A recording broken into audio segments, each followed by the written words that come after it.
ito ay rated SPG. Striktong patnubay at gabay ng magulang ang kailangan. Hindi na makapaghintay si David na makuha ang kayamanan ng mga kabalyero. Ayon kay Atty. Falcon ay wala nang ibang tagapagmana ang mga kabalyero kundi ang asawa ni Catherine na si Jesus. Pero may mga iilang kondisyon para tuluyan itong makuha ni David.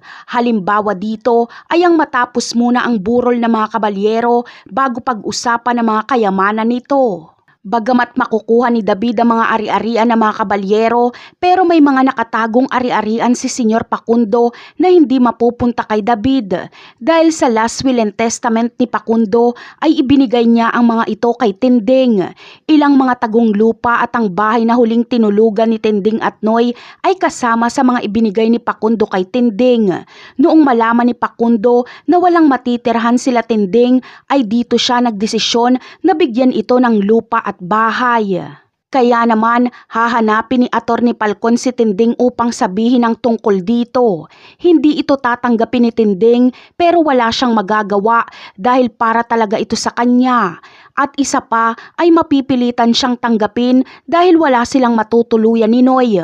Magkakaroon ng direksyon ng buhay ni Noy at Tinding lalo na ngayon na palaboy lang sila at walang mapuntahan. Samantala, kasama si Santino sa mga mahuhuli ni Rigor sa pagsalakay nila para arestuhin si Lawrence.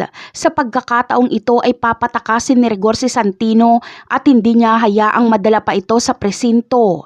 Paraan niya ito para makabawi kay Santino. Habang si Lawrence naman ay mapapatay ng kapulisan dahil magtatangka siyang tumakas at manlalaban. Kaya mababaril siya ni Rigor at Mando. Abangan na lang natin ang mga kaganapan na ito. Bye!